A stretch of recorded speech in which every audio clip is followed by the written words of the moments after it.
महानदी गर्भरे अवस्थित बौद्ध जिला सदर महकुमा मर्जाकुद द्वीपांचल आनंद उल्लासर सहित देवी शक्ति कन्या चूड़ाखाई यात्रा अनुष्ठित होईछि।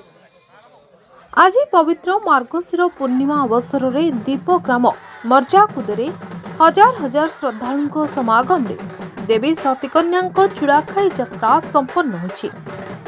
मर्जाकुद ग्रामर देवी देहुरी और गड़तिया बासगृह स्वतंत्र भार हजार हजार महिला और युवती गहन ढोल महुरी वादन मध्य देवी सती कन्या पीठ में पहुंचीला।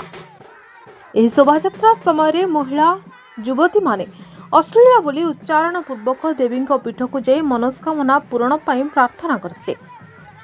याछड़ा देवी पीठ में थिबा 7टी पवित्र गोलाकार पत्थर को व्रतधारी माने मुंडरे बोही मानसिक पूरण पाई देवी को प्रार्थना करते।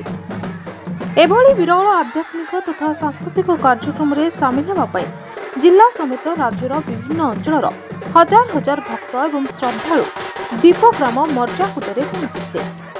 यही चूड़ाखाई यात्रा मार्गशीर पूर्णिमा दिन हुए चूड़ाखाई यात्रा नाम परिगणित। यही यात्रा को बहुत दूर दूरांतर आसती एवं मानसिकधारी माने आसती। तापरे माँ को पाखे माने गोटे छेड़ी लगे एवं सिंदूर कजल इत्यादि भोग हुए। या तो बहुत आवाहन कालू चली आसी पूजा पद्धति इटा आमर चूड़ाखाई यात्रा नाम प्रसिद्ध। महासती कन्या नाम माँ ठाकुराणी विदित। आज को दीर्घ वर्ष पूर्व महानदी एक कुमारी कन्या भासी आसी यही स्थान लगी।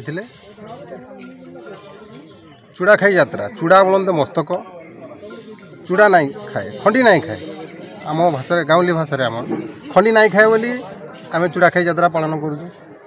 चूड़ा भोग भी लगे झटा नुआ लगे विभिन्न प्रकार भक्त मानकर समागम हुए। समस्त मनोवांछा पूर्ण करती देवी। ग्रामर मुंडरे रही से नासा मुंड बोली भी कहुए। आमर यहाँ इतार दीर्घ 8 दिन पर अष्टमंगला पालन हुए। सेटा माँ पितावली पीठ से हुए।